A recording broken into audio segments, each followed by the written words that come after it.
And we're live. Okay. Just so everybody knows, anybody watching this live, hopefully we'll have a good time. Anybody that's watching this after the fact, might be a little boring for you.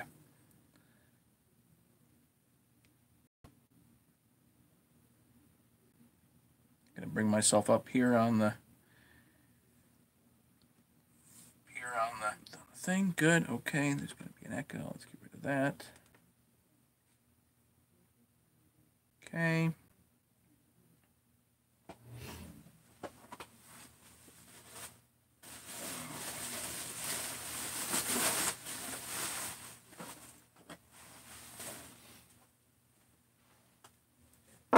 Hey, Larry. You ready to put a 372 together? Of course you are. You're always ready for that sort of stuff.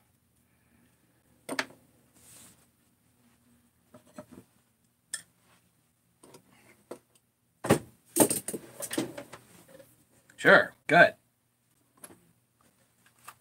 So this is a saw that I made a while ago, and it was kind of a mishmash. And the head is already ported or something, so I ended up shifting everything else over to something else, and so this head was left over. And when I tried to fix the threads, I buggered them, and so W. Corey, yeah, I do too. W. Corey ended up welding this for me, and I just re-tapped this. So, and it looks like it's going to hold a spark plug, which is awesome.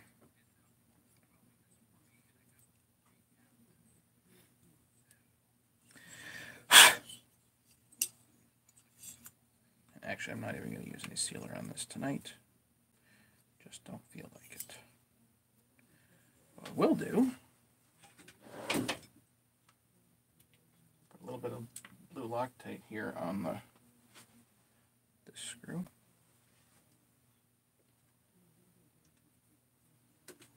So these 372s, you really need to put this whole thing on before you put this down. And really the only good place for this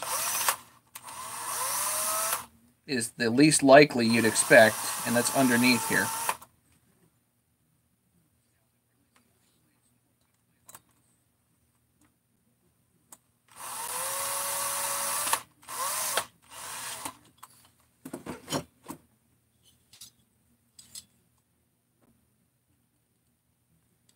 Believe it or not, there is actually room for it under. Odd, huh? Hey, Greg. Welcome.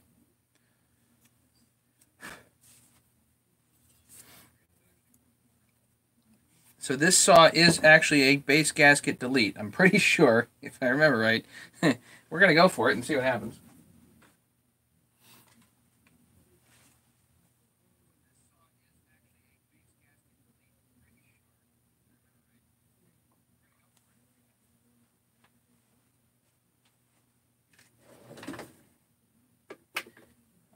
I don't always remember saws. It's kind of terrible.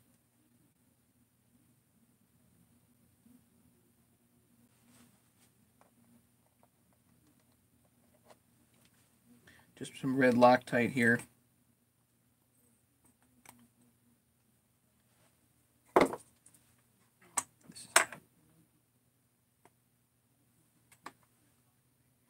is about done.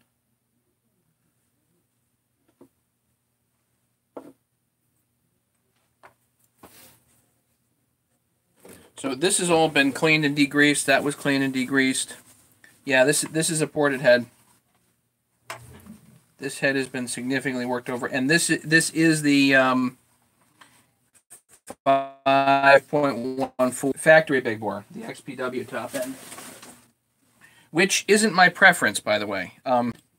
The reason that this top end isn't my preference is not because it doesn't give good performance, but because there is no aftermarket support for this piston. So if for whatever reason you blow up the piston, you might be able to salvage the head, but it's $80 for a new piston. So it's frustrating when, you know, Meteors are like $40.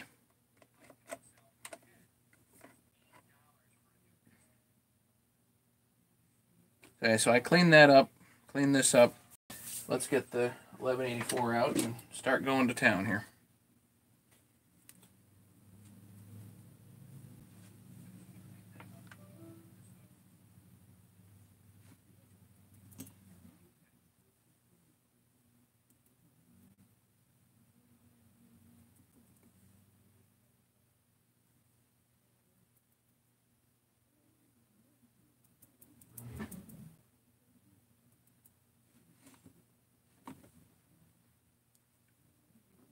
And I know that this head runs well because of the saw that it came off of. But the saw that it came off of, like I said, had issues. And then I tried to fix that silly spark plug issue, and, well, didn't turn out quite so well.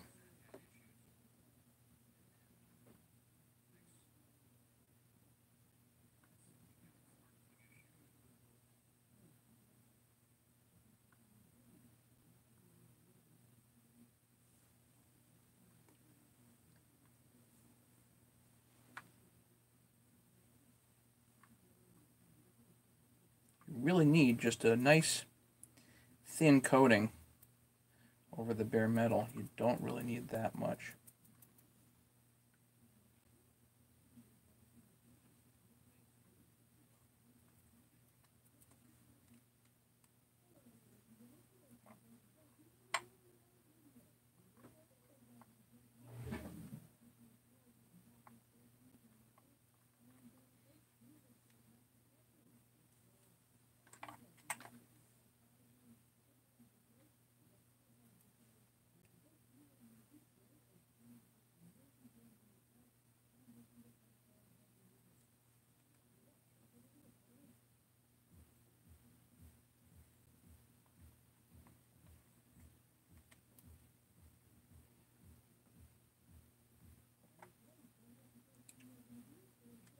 With just a little bit extra over where the case halves meet.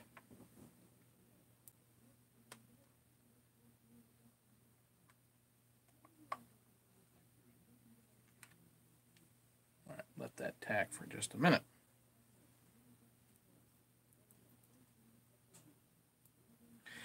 Greg, that's a great question. I do not have a good answer to that.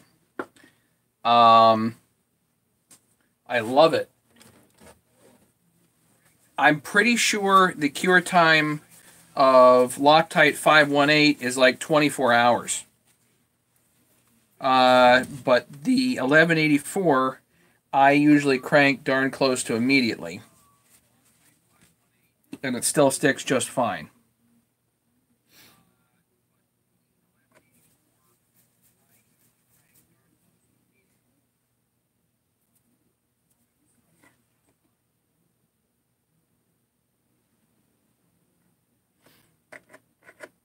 Yeah, you can use 1184 if you want to use the anaerobic stuff. If you want to use the anaerobic stuff, it's Loctite 518.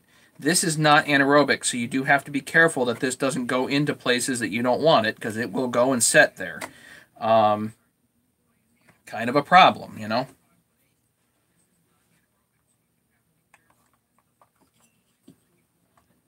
I don't even know if I can do this with the silly wrap handle still on.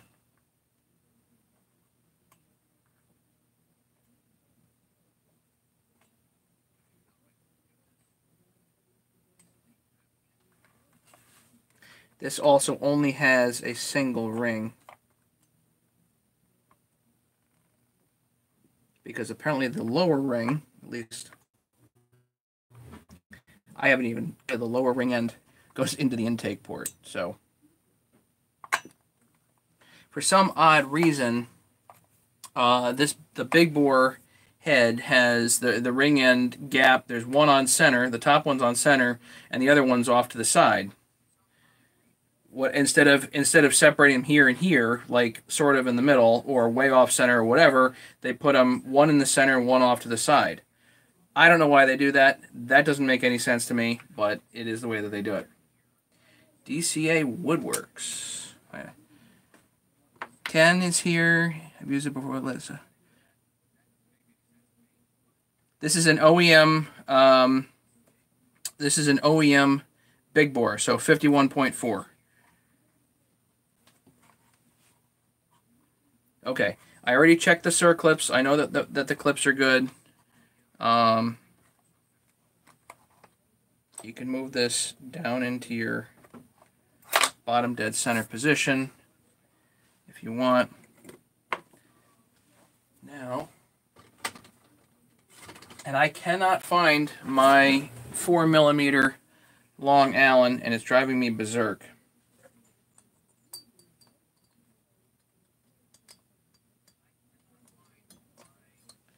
Yeah, what was I thinking? There's just, is there any way I'm going to get that in there? Maybe not. Probably not.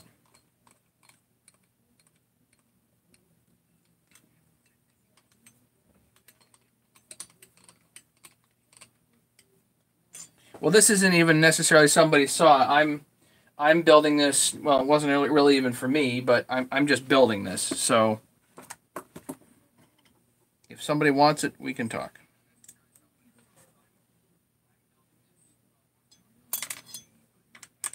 Everybody wants the XPW ported top ends. This one's been a good runner.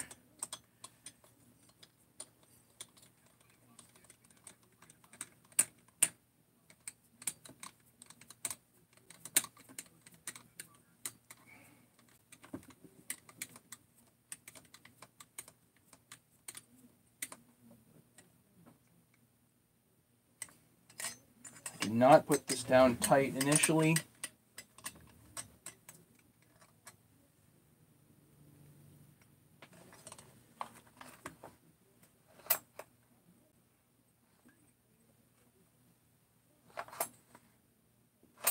Well, that is tight against the cylinder, I'll tell you what. Or tight against the flywheel, rather.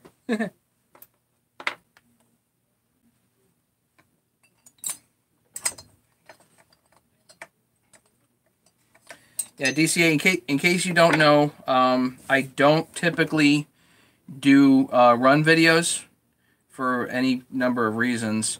Mostly because it's kind of a pain to do them. But it's not out of the question.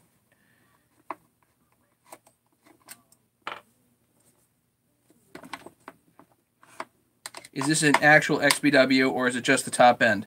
The answer is, what's the difference?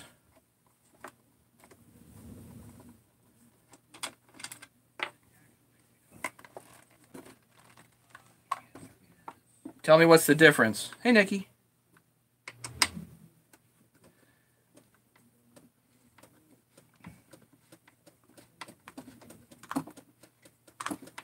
The only difference would be that on the tag it actually says XPW. And I'm pretty sure this one doesn't. I don't even know if this one has a tag. I think this is actually OEM cases. I think this is an OEM crankcase. This is actually an aftermarket tank. It's an aftermarket gas tank. And I've actually had pretty good luck with them. This has an aftermarket starter on it too, which I don't like at all. And I'm going to change that out. I may do that tonight even.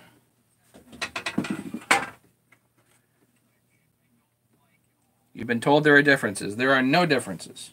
Other than the tag.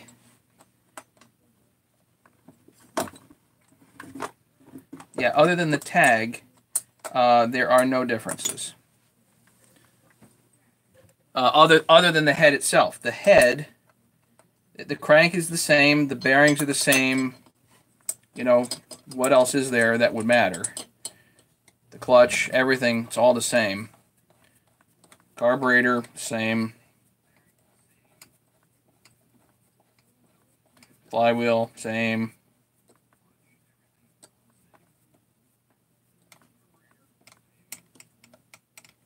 So, the truth is, it doesn't really matter.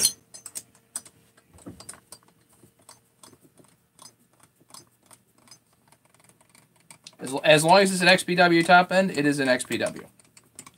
I don't see in any way how somebody could argue other than that.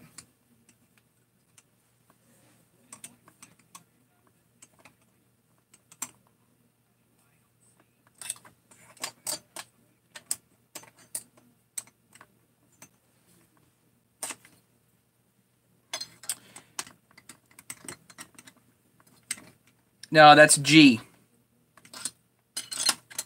You're thinking of G.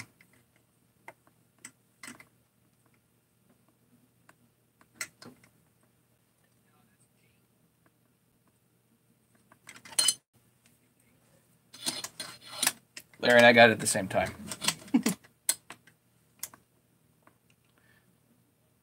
1,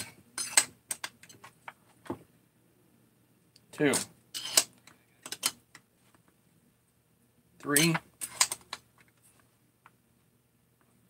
4. Got to make sure this darn thing's out of the way, which it is, of course.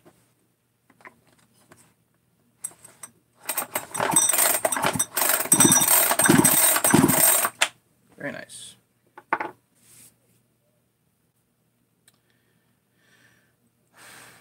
So now they're just putting the rest of the thing together, which is easy. Because it's a 372. It's a piece of cake.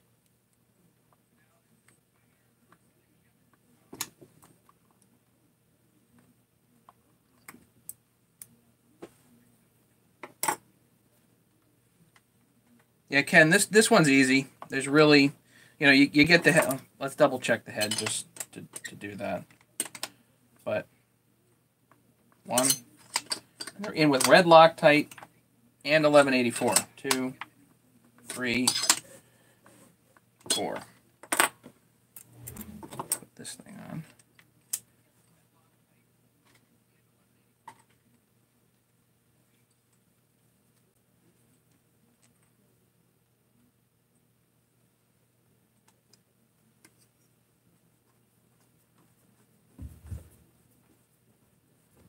This is a nice saw to put together because the parts are just so ubiquitous. There's really good aftermarket support, except for the XPW top end. The aftermarket support for the big bore top end is 52 millimeters, not 51.4. So,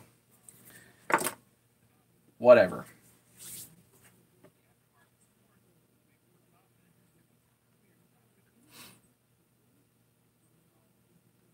Yeah, that was really hard. And luckily, the guy that wanted it actually came and picked it up today, or he picked up 3 of the pieces today, and the 3 slabs, and the other pieces that are there, the cants, he just showed up himself with a trailer. I'm like, look, dude, I told you, we need a bunch of guys, and he didn't believe me, and we couldn't lift the cants. We just couldn't lift them. I said, no, we're not doing this. Can't do it. And he's like, yeah, now I understand. So, it's really heavy.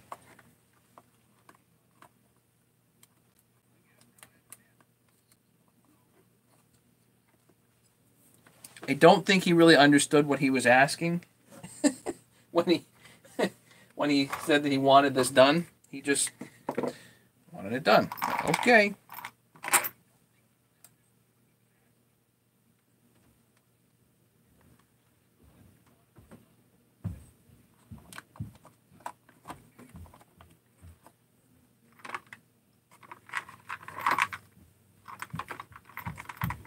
So yeah, that was really hard stuff. I'm definitely happy to be done with that.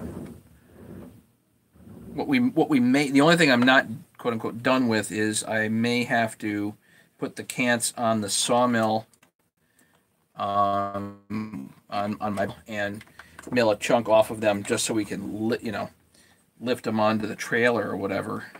But that also involves moving the cants over to the sawmill, which is going to be tricksy enough.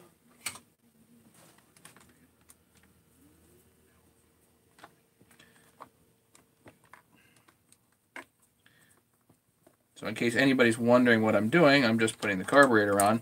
Long carburetor bolts, blue Loctite. And one nice aftermarket part, are these metal intake boot adapters, whatever you want to call them. There's a metal intake boot adapter, and the nice thing about them is that they're metal, as opposed to the OEM ones are actually plastic with metal inserts. And I like the all-metal design better. I think it's stiffer. Hey, William, you made it.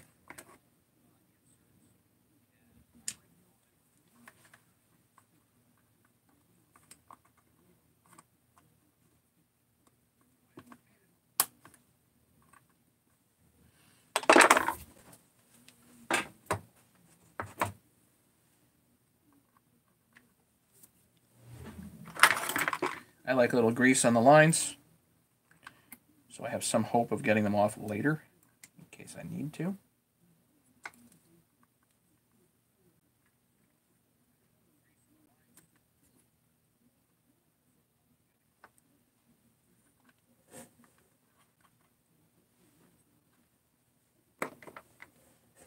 Doing pretty good tonight. We're moving along on this project, which has been sitting out in my shed for a while. Not happy about that, but trying to get stuff done. I got stuff I got to move on to, you know. Little rubber piece goes up here. That goes in the handle. That goes there.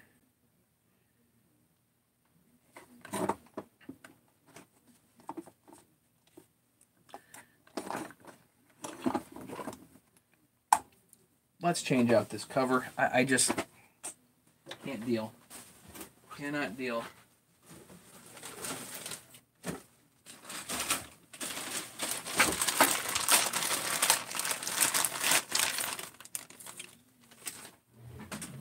It's fine cover if you need something sitting around, but you know that might work, and you didn't want to have a lot of money on sitting on the shelf, you know.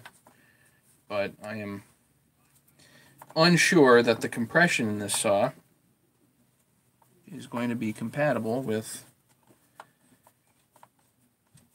this cover, because the aftermarket covers are just not as well reinforced.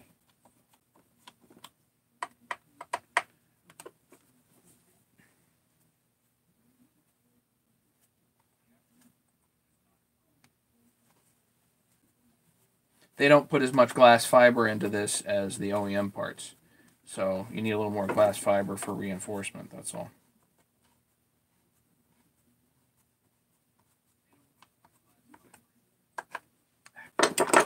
I know. Yes, this is the welded head.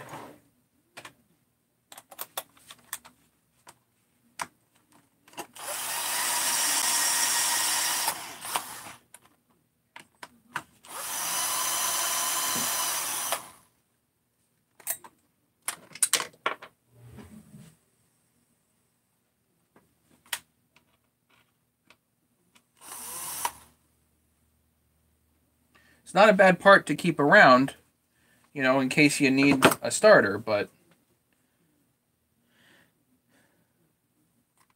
well, you know.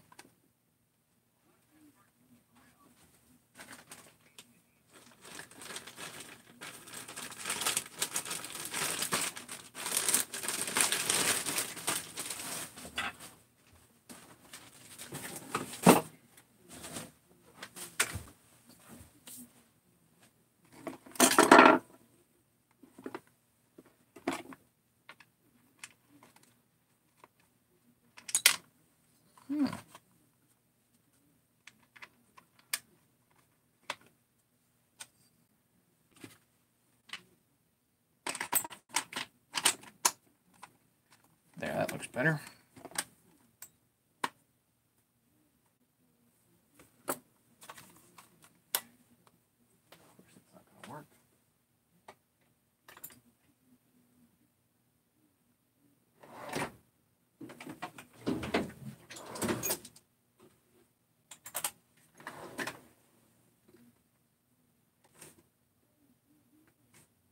Oh, it's right here.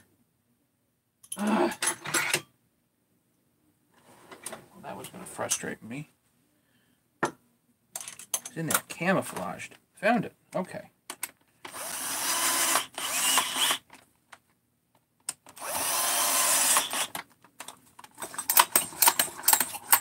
Make sure it's not binding. What piston are you using? This is the OEM piston. With the OEM big bore, you don't have a choice. You have to use the OEM pistons.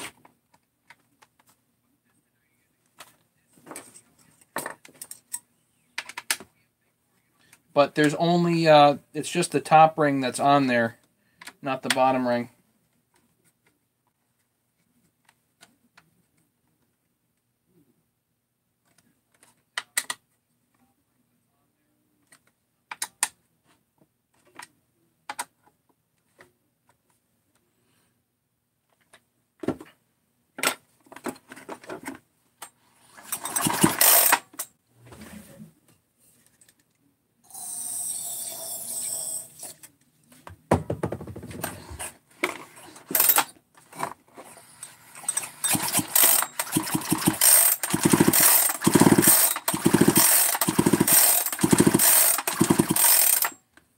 See, even right now, I'm not really worried about the oil affecting the 1184. That's so tight in there that I don't think there's any way that that oil is going to wash out the 1184.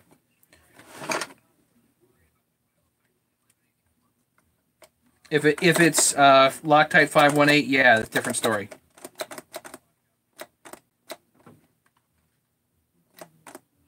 Make sure it's going all the way to full throttle, which it is.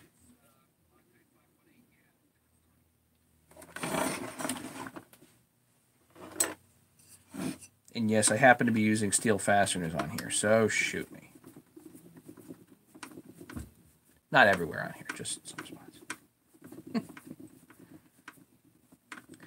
Right, and a decompression valve. Do I have? I have a brand new one over there. Check that out. I've got a few more coming, but definitely one of those things that's going to be holding up projects. Using a 2-ring piston with 1 ring, yes.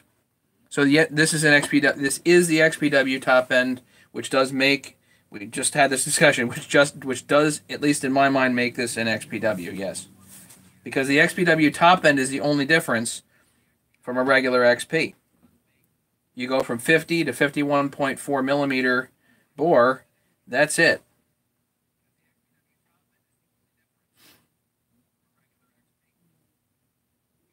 Let me get the muffler. I think it's upstairs. I think. Did I bring it down here? Wait a minute. Wait a minute. Wait a minute. Don't you hate that? You're like, wait a minute. Where did I put it? I thought I brought it down here. Hang on.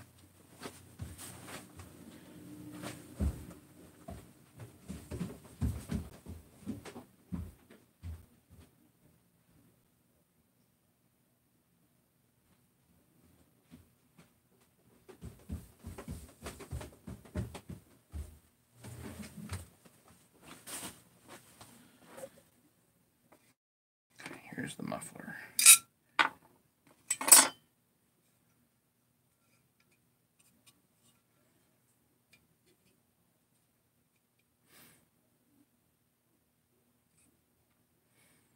This muffler is modified. It's not exactly the sexiest modification for a muffler. Whatever, it does work. Okay. Just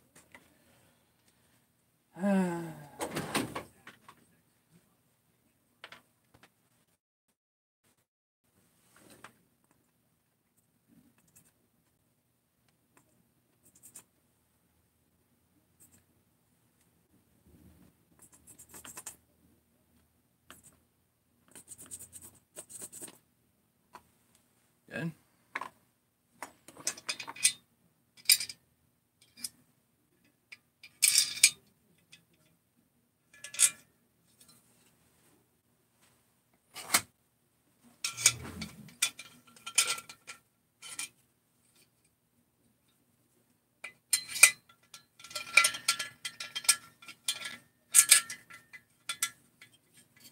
What year did Husky make the best 372s?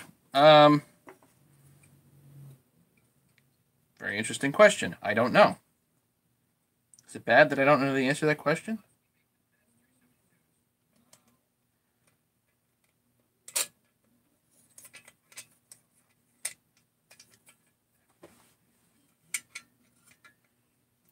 Depends on what you define as the best.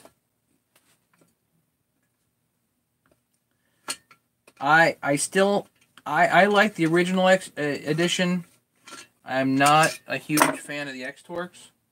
So all you have to do is look up what year the original edition stopped and kind of go from there. I think it's 2009 the original edition stopped.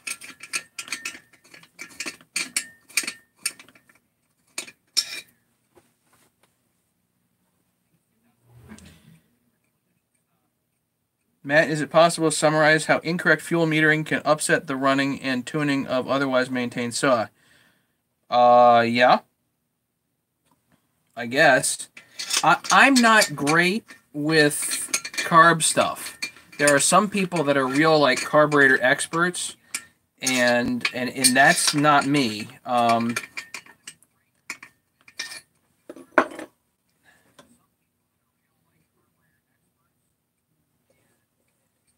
It's not like I don't want to learn more about carburetors, but it's not been me. I can give it a go, and we can kind of examine, at least theoretically, what should and should not happen.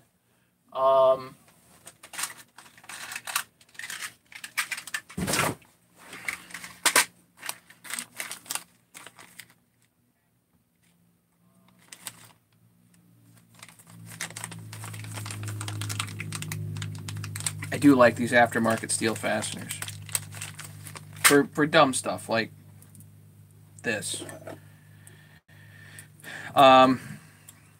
So fuel delivery is a really important aspect to a saw, and not having the correct metering, overall, not having the correct flow is no good. So in general, if you have too much fuel, your RPMs are going to go down. In general, if you have too little fuel for a particular measure of air, your RPMs are going to go up. So think about it this way. If you have a base gasket that's leaking and you hit it with a little bit of carb spray is fuel, and it will drop the RPM and kill the saw. So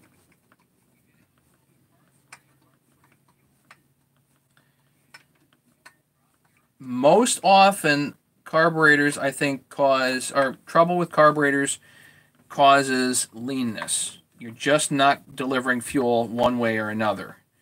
That's what I've noticed.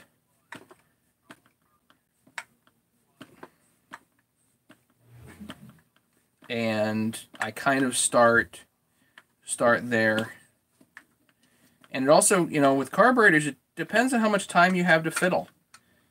I've noticed a lot of carburetors, it's just sometimes easier to buy brand new, because you can fiddle around with carburetors a whole lot and not get anywhere, and all of a sudden the thing's not running right. And you fight and fight and fight with the carburetor, and then you find out it was the coil all along.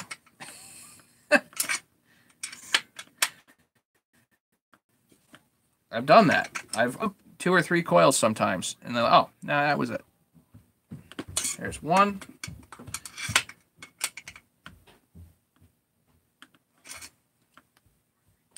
Right. It is very much about the ratio, and the more air a carburetor has flowing through it, theoretically it'll pull more fuel too. It should pull more fuel with it,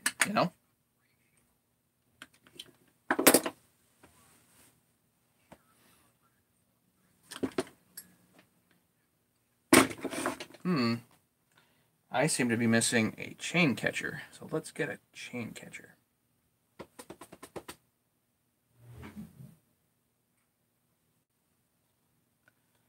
What is it with the YouTube thing at the bottom of the screen tonight? I don't know.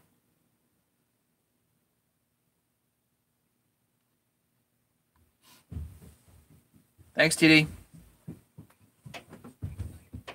I need a chain catcher.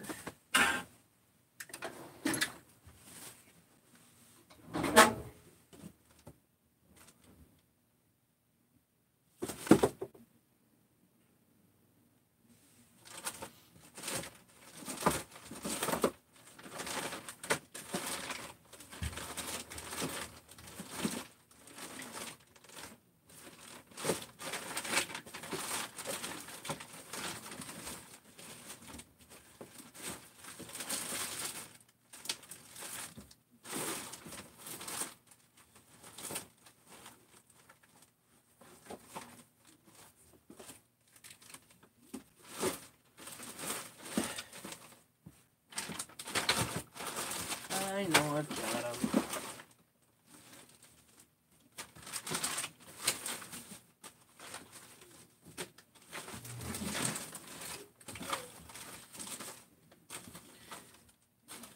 Question is it in my 372 pile? Is it in my 394 pile? I don't know.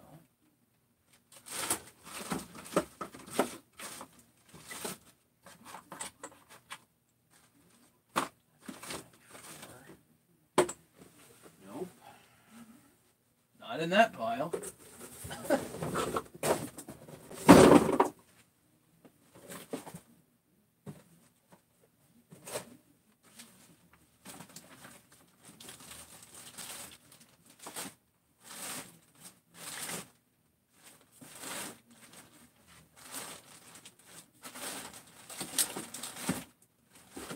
Nope.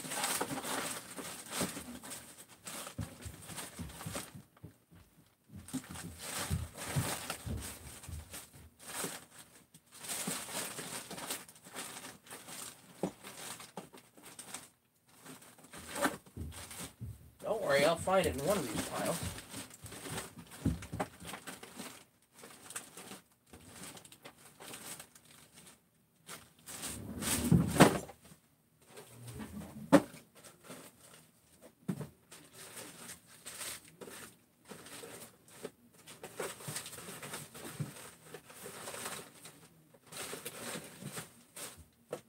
Not in that pile.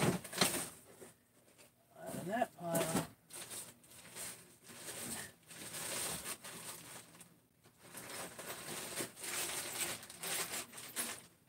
Here's a pile of goodies. I don't think it was in there.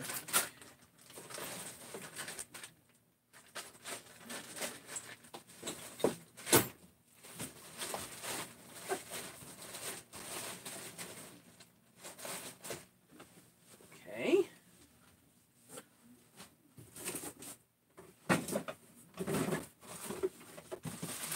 When in doubt, look in the Pampers box.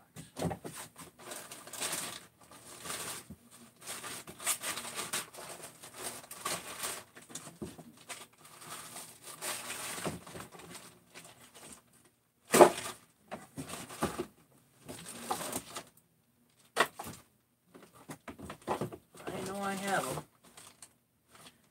Well, I guess I ain't gonna find that tonight. Odd.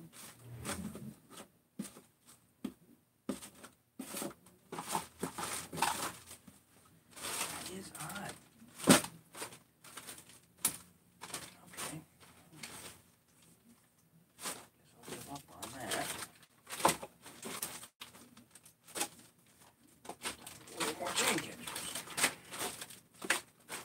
That's another aftermarket part that seems to be just fine, are the chain catchers. So you get them from overseas and they're no problem at all.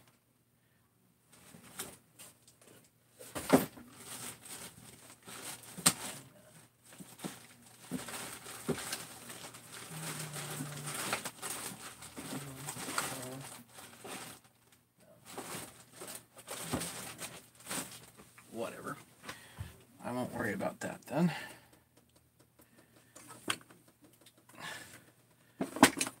Well, I've got everything organized to the particular saw.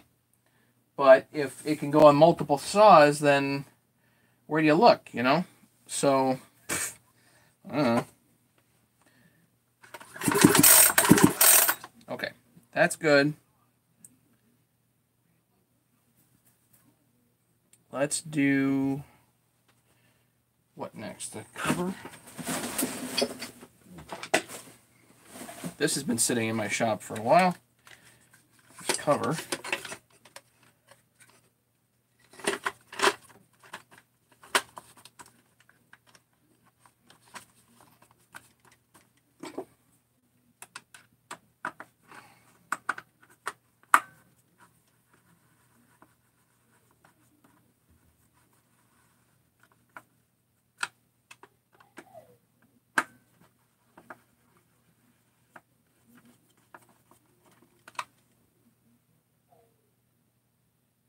Mighty Mo Excavating, what's going on?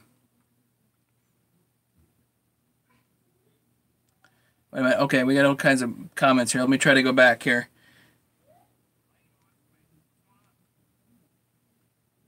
It says something about online privacy and abide by the rules or something. I don't know.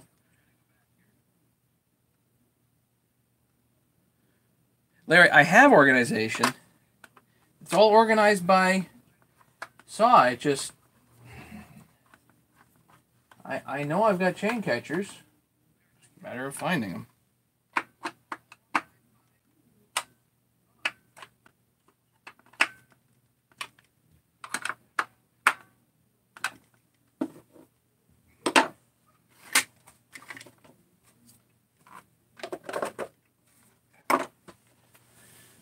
Let's do the full wrap here. Put this back on. Well, that's kind of up and under. Well, that's interesting. There it goes. Let's see. How much aftermarket parts? The tank is aftermarket. I think the crank is actually aftermarket. It's what I had. I was literally just throwing something together. It's an OEM. It's a brand new OEM carburetor. It is. Oh, I forgot this too. Got my decomp.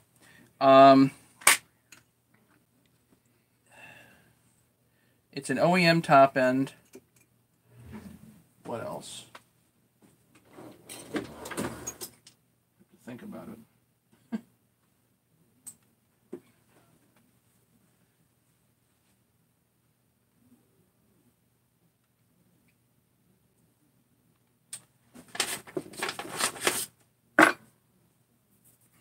Right, now I gotta find my impact, which is also around here somewhere. I'm literally trying to, yet again, unbury myself, and getting this 372 done is an important part of that.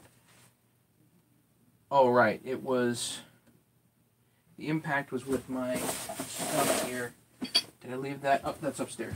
That's upstairs. I remember. I remember.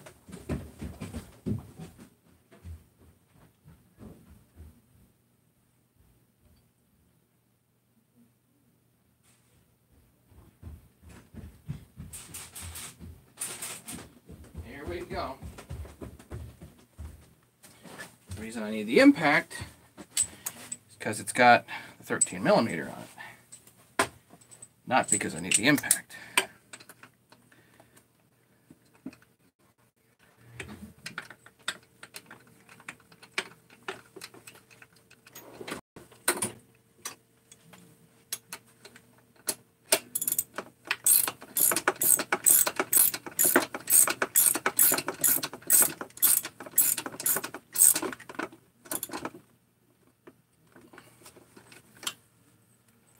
OEM decomp, brand new.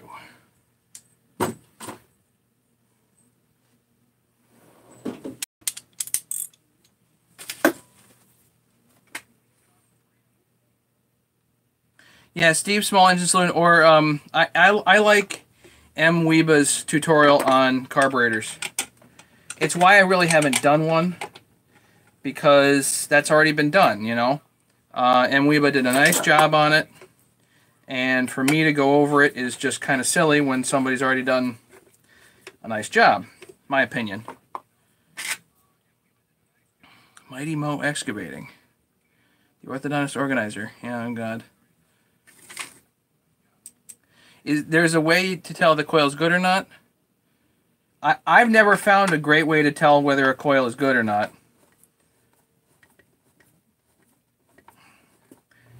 Trying to differentiate between a good coil and a good carburetor or bad carburetor is really hard, at least in my opinion. I've never experienced a really great way to tell the difference between the two.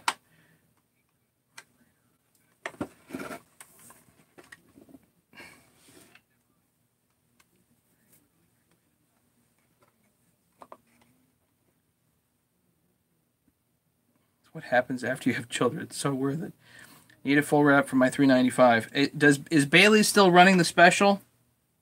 Bailey's had a special on wraps. They were insanely cheap.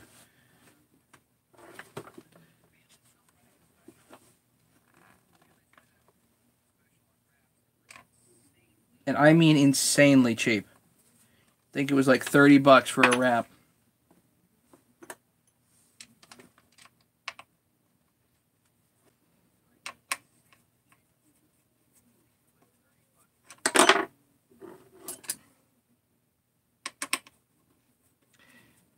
Put a little carb spray in the air filter. No, actually, no, William. That does not necessarily mean the carburetor's good. I've had saws that run with, or sorry, it does not mean the coil is good. You have spark, yes, but it doesn't mean it's good spark. So I've had plenty of coils that run, but they don't run well. And you change out the coil, and suddenly you have like a brand new saw. You get a weak running coil, and you can end up with a kind of a crappy saw. It just doesn't get the full RPM, whatever. So just because it does actually spark does not necessarily mean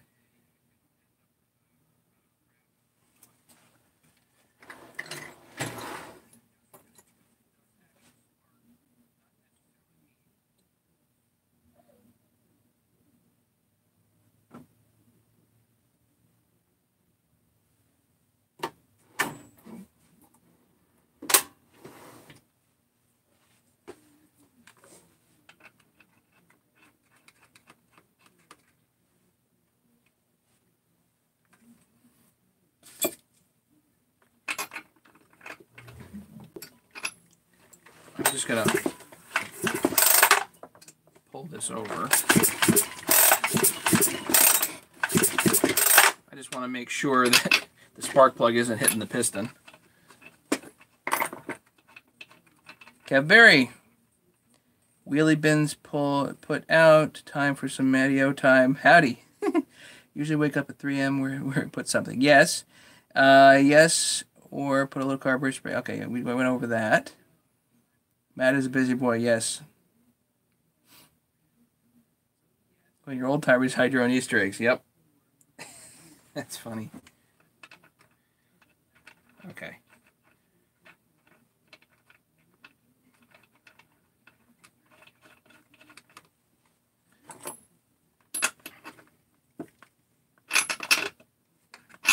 So let's see if she tightens. I haven't actually tried to tighten it yet. Perfect.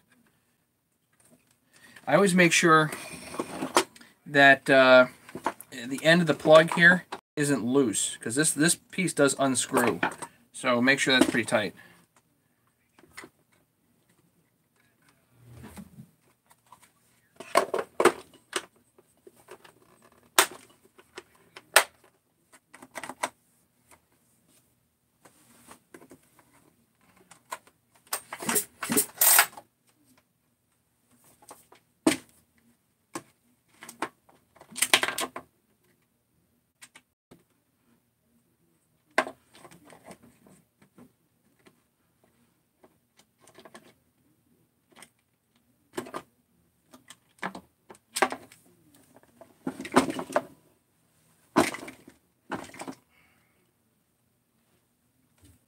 Got some canned gas here.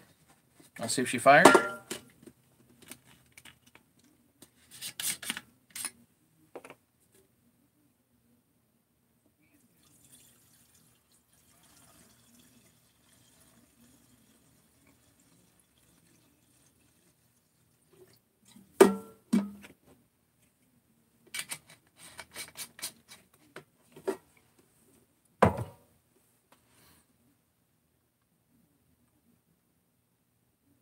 $139 for a full wrap. Yeah, that's too much. They had it for $30.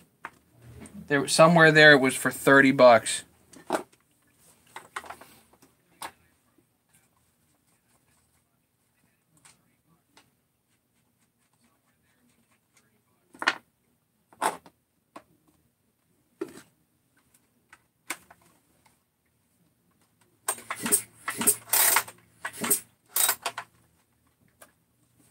Choke on.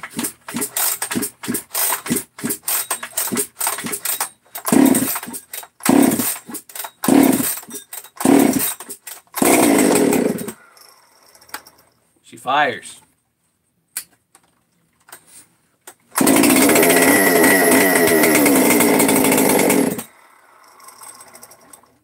Oh, cool. I put the momentary switch on here.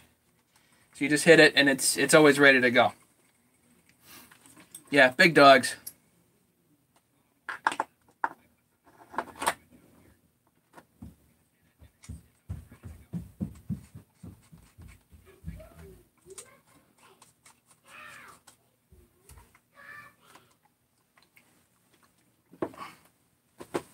So there you have it.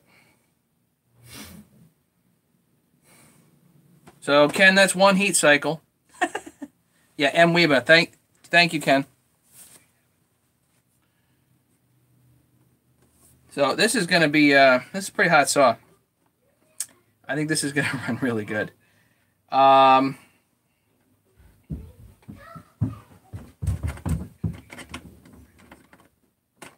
What else? I had an order today from Holland for the tools.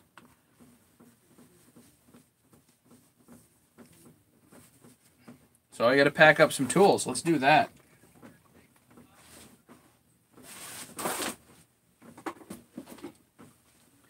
Packing up the tools in case he's watching. His name is Harm. So in case Harm is watching, we're going to pack up your tools right now. Isn't that awesome? I think so. So let's get a large sleeve.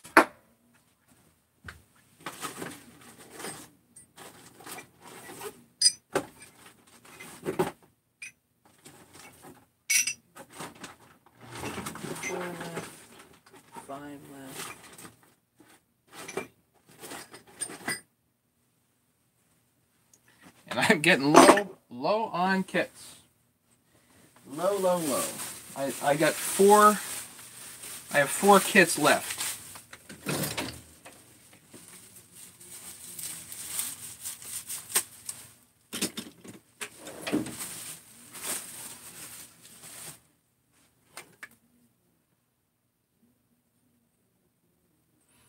Website on Holland, Michigan. No, Holland.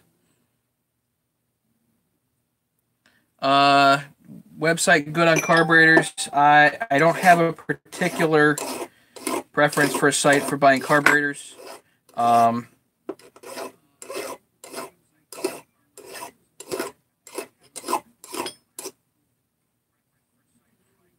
Is it for all Husky models? Maybe not all of them, but it certainly does most. Which ones are you most concerned about?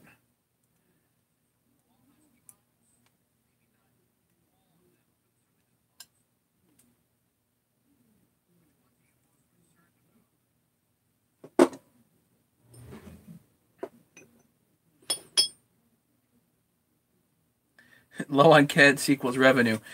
No, it actually means that I gotta, now I have to spend. Unfortunately, because of all that I've lost from the last round.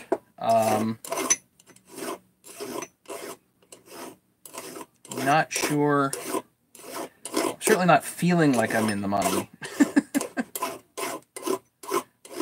But that's okay. That's all right.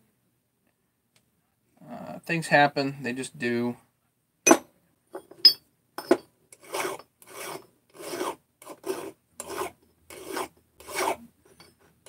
My last machinist has about $2,000 worth of my stuff. So between the cash, the pieces, and the taps, all that jazz, I would guess probably somewhere in there.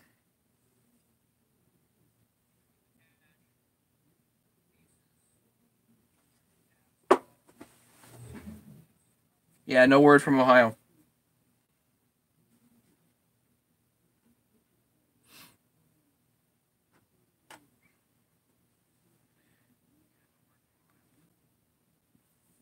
Yeah, everybody that I've talked to really likes the kits. I've had very few complaints or issues. The main and Uncle Walt's good. I talked to him. Was it last week, the week before, whatever it was. The main issue that I've noticed has to do with the small sleeves, and it's mainly because of people using the small sleeves improperly. So,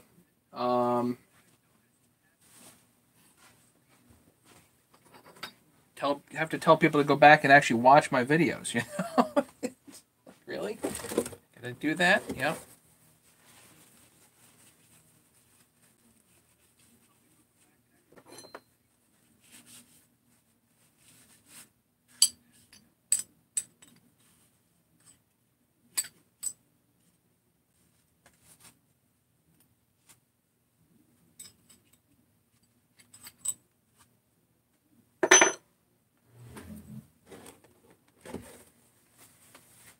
Is the 372 going to my holiday giveaway? No.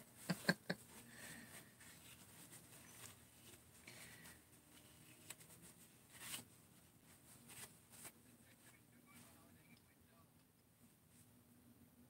haven't done a giveaway in a while, and I'm trying to be honest, I'm trying to get back on my feet here, and once I do, then I can probably do a giveaway of some kind, because, I mean, I did a million view giveaway with that one chainsaw.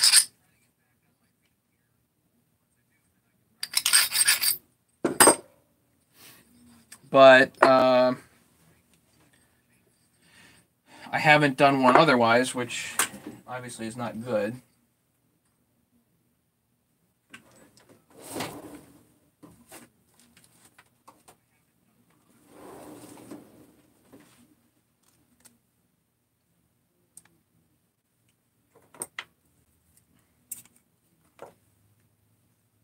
Yeah, you missed the 372 popping off. That darn project's been sitting around for a while.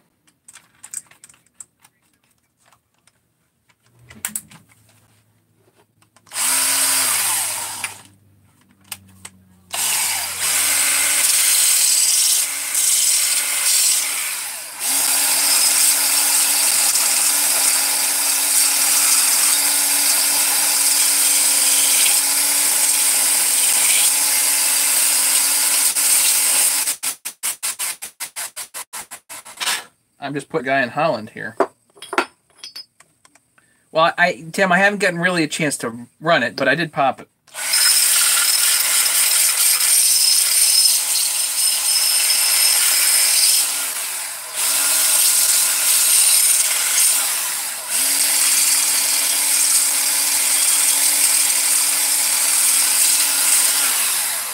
It's cold and rainy outside, and it's dark, so I'm not going out there.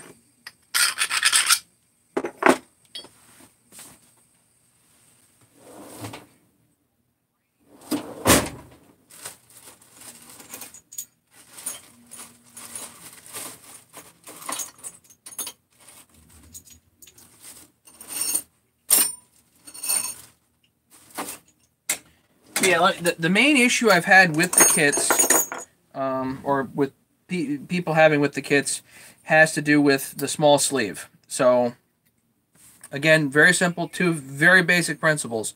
Number one, when you're assembling the chainsaw, you position the bearings in the crankcases first. Okay? You don't grab my tools. You position the bearings in the crankcases first with whatever method you want. Get them positioned properly. Once they're positioned properly, then you can go grab my tools. Okay? These are not for installing bearings. They're intended for pulling cranks through a bearing that is already positioned. Second important principle. If you have a large saw, use the large sleeve. If you have a small saw, you can use the small sleeve. But if you are trying to do like the flywheel side on a 395, so small rod does the flywheel side on a 395, but it's a big saw. It uses a 6203 bearing. You're tempted to use the small sleeve because it fits over the small rod. Don't do that. Use the large sleeve. There's nothing wrong with that. It'll be fine. The reason is because on a 6203 bearing, the crank itself is 17 millimeters, and internally this is 16. So if you drive that on, you're going to splay out the aluminum. Don't do that. I've said it a million times. There's still people that do it. Everybody makes that mistake. Don't do that. So, other than that, for the most part, these are good. The threads are pretty good. Even if it's a tad loose, it'll still work because they just do. So don't worry about it being a little bit loosey-goosey. It's fine. Now, if you want to use the large sleeve, small rod, and the slop here bothers you, simple. Take 10 turns of electrical tape around here, and it'll take up the space. Simple. You don't need a sleeve, nothing. Just use some electrical tape. Cost you nearly nothing. Does that help? Yeah, my right angle DeWalt has been amazing. This has outworked the main drill for sure. It's been a really, really good piece.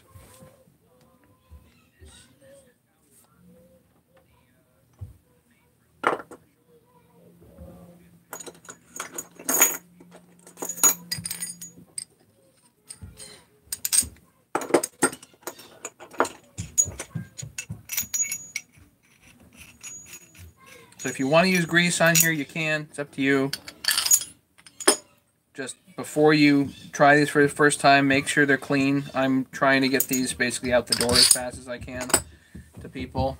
So they need to be clean.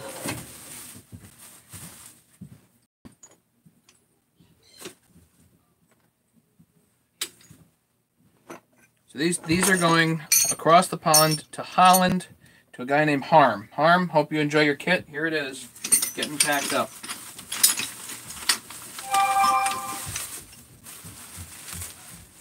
Okay, I've got 4 rods.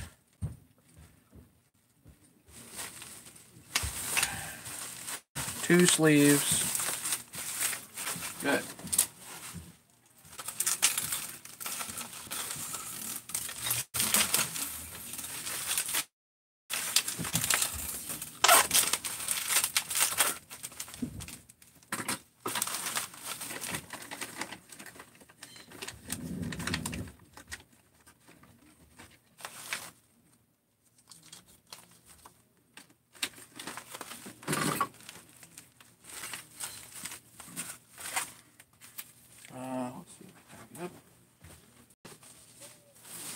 So shipping to Europe is pretty much a flat rate of around 35 bucks. So if anybody wants to know, that's how much it is. It is not cheap. And I asked the post office, would it be better to not put in these bags? They said no, it's actually the cheapest way is to get it with these bags.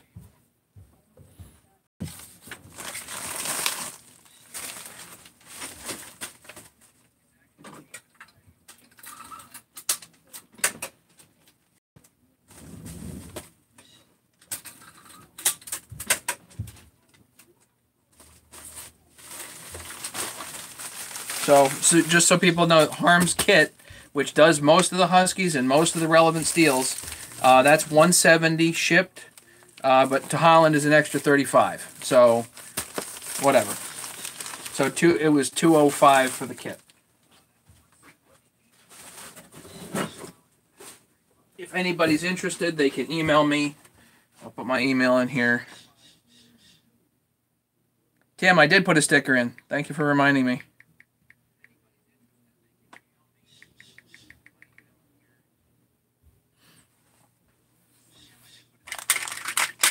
Of course, Tim, it was a little too late, but whatever. Yeah, I did put a sticker in.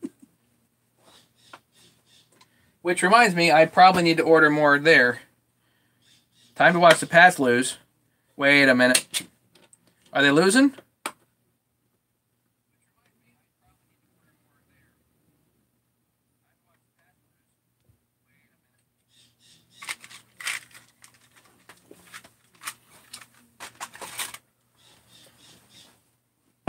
I looking for this. I was looking for that thing. Okay.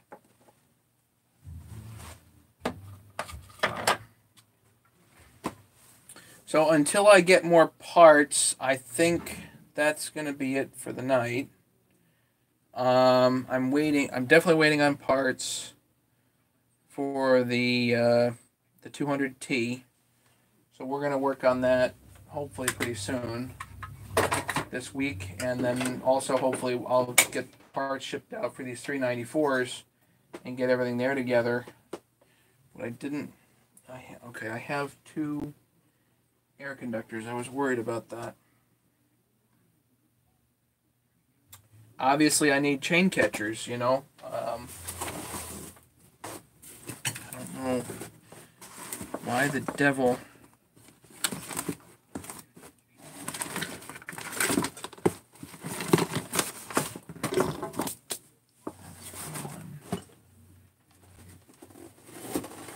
How I didn't have chain catchers for my 394.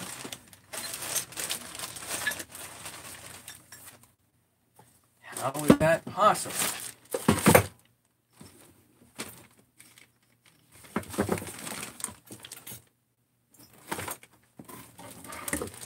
Maybe I'll find it over here. Maybe not. Yeah, frustrating.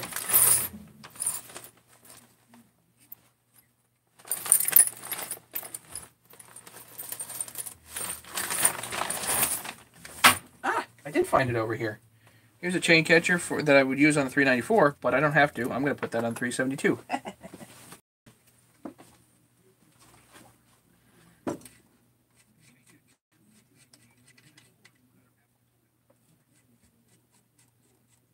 Yeah, why is it that like the most useful tools seem to be missing? And then, you know, and you sometimes you don't even know how useful it is until it's missing, and you're just like, ah. Minis, Kev. Minis.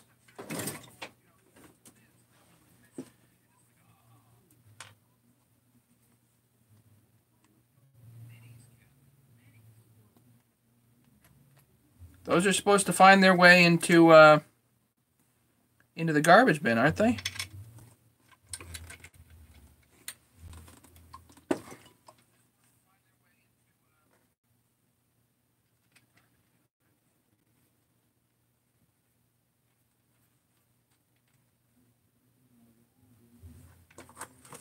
Pretty sure those are supposed to be circular filed.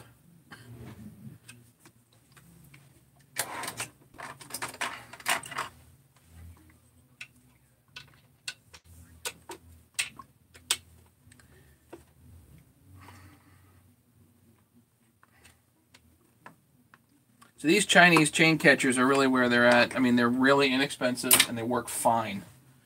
There's no sense in paying big money for a.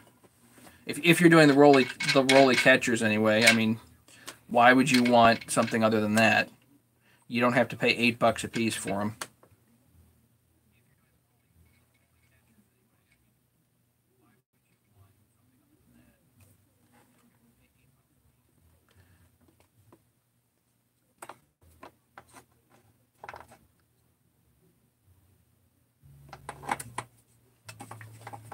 I'm going to guess it's Minimax.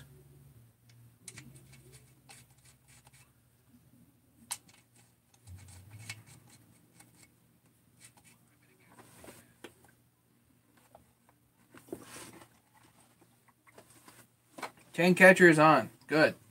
But now, obviously, since I didn't find any more, I'm going to have to order more. Better go put those on my wish list.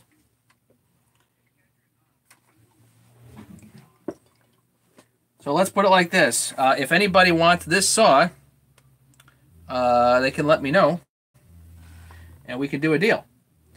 I'm sure Ken Small Engines is going to have an interest in this.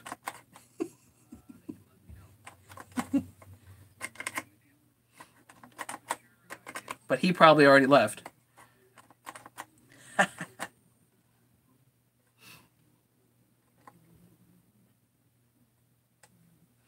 Truth is, I don't really need another 372, but, you know, if this sits out in the shed, it sits out in the shed. What am I going to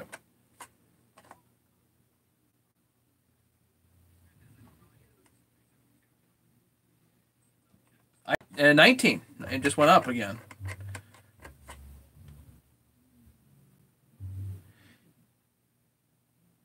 Auction it. $1. Going once, going twice. Sold to Nikki. No, I'm kidding. So, was it difficult to get 3D printing done? I went to, let's see, how did I do it? I used Google SketchUp. I used Google SketchUp to do some 3D printing for the 262 XP. And so I did the models in SketchUp, and then I had to convert them to something else, and I forget what it was. But I converted them to some other file so that a company called Shapeways out in Long Island could use it. So they need the format correct in order to use it.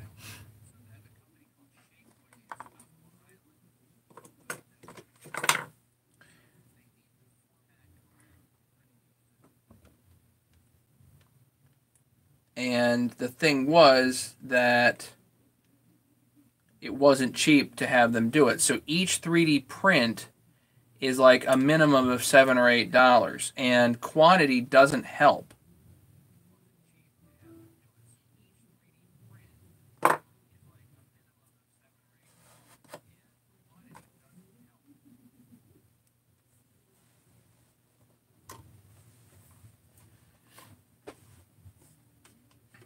So it wasn't really hard to do. It was just you had to spend some time at the 3D design. Once you have the design, you're good, you know.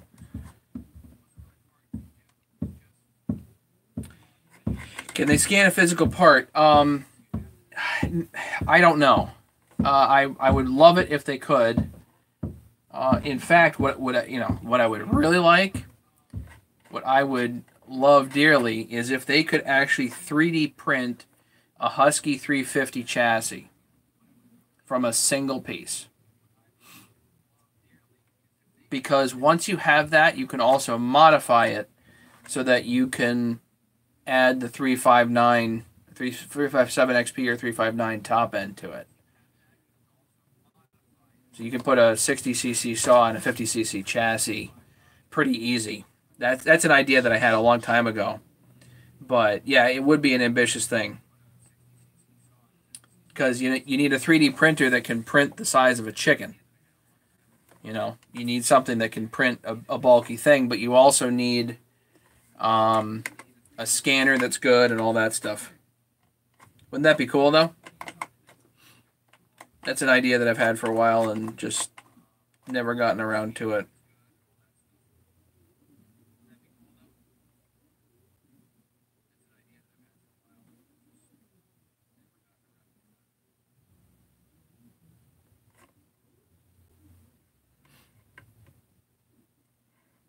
Makerspace library group for $20. You can print anything on Mondays and Tuesdays. Awesome.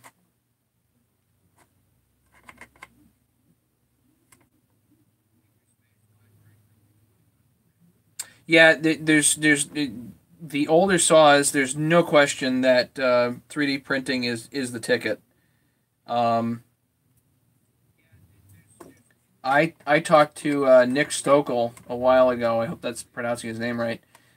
Nick is on the Facebook Chainsaw Repair Group, and he's doing a lot of 3D printing right now for velocity stacks for 372s, and a bunch of other models. He was actually making velocity stacks for the 372s, and I talked to him, and because I was telling him, I'm not so sure how much a velocity stack is going to help a 372. And there were some guys saying it had some really amazing gains, and I had to dispute that, because really the 372 has darn good filtration with both filters. So the flow is excellent with both filters. So I just don't see how a velocity stack on a 372 would be a productive use of time, design, and all that stuff. But I mean, he's obviously selling a bunch. So I discussed with him some other ideas that would take off, certainly, for 3D printing. And so far, I don't think he's gotten to them yet, but kind of hoping that he will.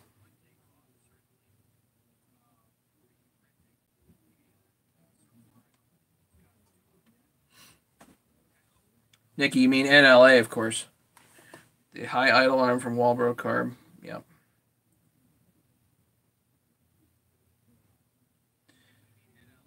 See, again, TD, again, the 395 has fine flow.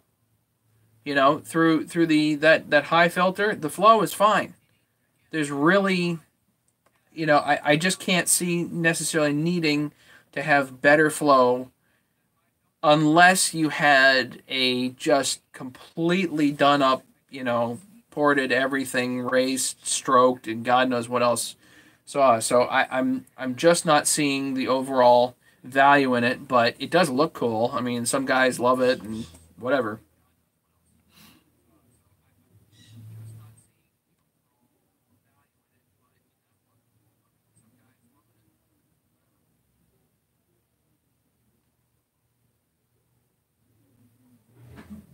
Yeah, I'm pretty convinced that the 372s and the 395s, 394, 395 have pretty good flow with their high top filters. I'm just not seeing the need for a velocity stack on those. Um, I think it might be arguable with a 660,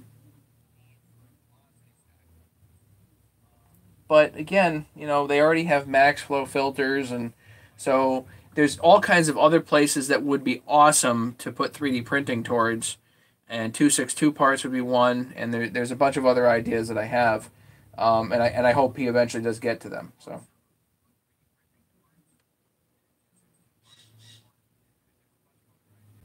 yeah, that's kind of the thing is why waste time? Well, if he's selling stuff, if people are buying it, good for him.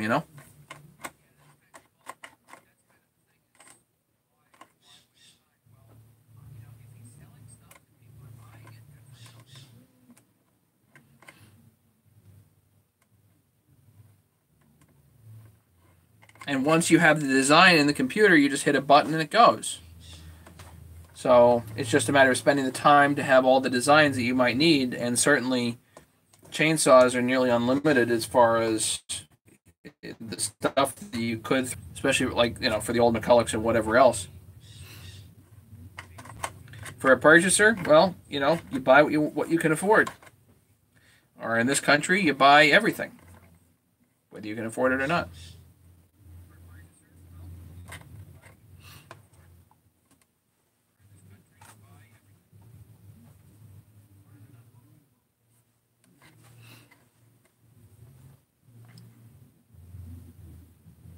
He used his wife's 3D printer to make gaskets for old home light. That's awesome.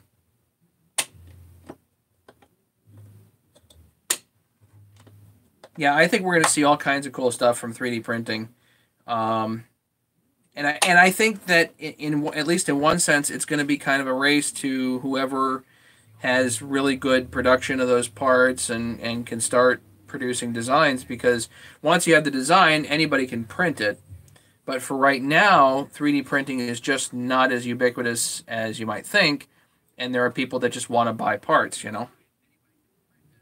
I think soon, a lot of people will have 3D printers in their house and they can just print up anything, but maybe not. Maybe I'm wrong.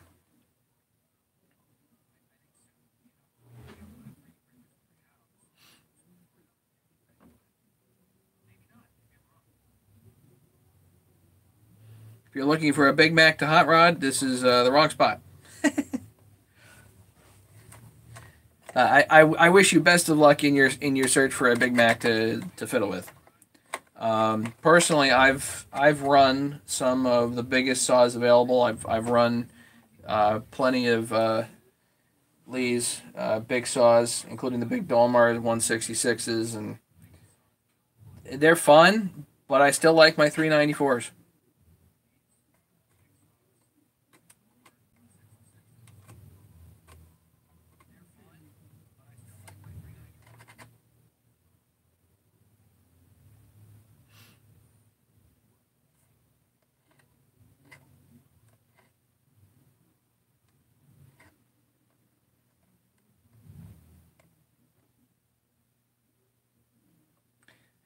Well, I'll tell you what. I'm gonna let you guys. If you guys want to chat in the stream, be my guest. But I'm gonna run. So I gotta chill out before tomorrow. Maybe go watch the Pats lose. I guess I don't know. We'll see. What else? What else is? If anybody has any questions, they can always email me. You have my email address. And that's about it for the night, I think. I'm happy to get this done. And I don't know whether I'll be on tomorrow or not, if I have anything to do or not. Getting low on tools. If anybody wants tools, they better email me quick. They're going to be gone, and I don't know when I'm going to restock. I'm definitely working on it, but I don't know when. So if anybody wants tools, got to let me know in a hurry. Okay. Thanks, everybody. TD, you take care. Tim. Iliovi, great seeing everybody on here. Thank you so much for everybody coming on. Be safe, everybody, and hopefully we'll see you soon. Night, Kev.